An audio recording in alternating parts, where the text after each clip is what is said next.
પાકિસ્તાન સાથેની વણસેલી સ્થિતિની વચ્ચે આખી દુનિયા ભારતીય વાયુસેનાની તાકાત જોઈ રહી છે। ગુરુવારે રાત્રે જ્યારે પાકિસ્તાન દ્વારા ભારત ઉપર 300થી વધુ ડ્રોન છોડવામાં આવ્યા ત્યારે દેશની એર ડિફેન્સ સિસ્ટમે દરેક હુમલાને નિષ્ફળ કર્યા છે। ભારતીય વાયુસેનાના સુદર્શન ચક્ર કહેવાતી S-400 એર ડિફેન્સ હોય કે પછી આકાશ મિસાઇલ સિસ્ટમ, ભારતના આ શસ્ત્રોએ પાકિસ્તાનની મુશ્કેલીઓ વધારી છે।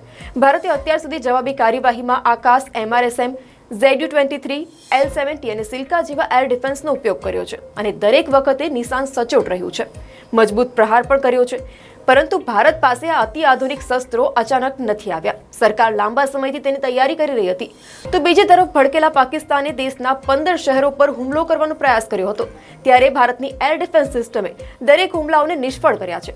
આ જવાબી કાર્યવાહીમાં 10 મિસાઇલોને ઇન્ટરસેપ્ટ કરી દેવામાં આવ્યું કાં તો પછી નિષ્ક્રિય કરી દેવામાં આવી। ભારતની ઝડપી અને સંયમિત કાર્યવાહીએ તેના હવાઈ સંરક્ષણ ઇકોસિસ્ટમની તાકાત દર્શાવી છે। વડાપ્રધાન નરેન્દ્ર મોદીના નેતૃત્વમાં છેલ્લા 11 વર્ષથી આ દિશામાં સતત કામ ચાલી રહ્યું હતું। આ સાધનો દ્વારા ભારતે માત્ર પોતાનો બચાવ જ નથી કર્યો, પરંતુ ઝડપથી અને ચોકસાઈથી વળતો હુમલો પણ કર્યો છે।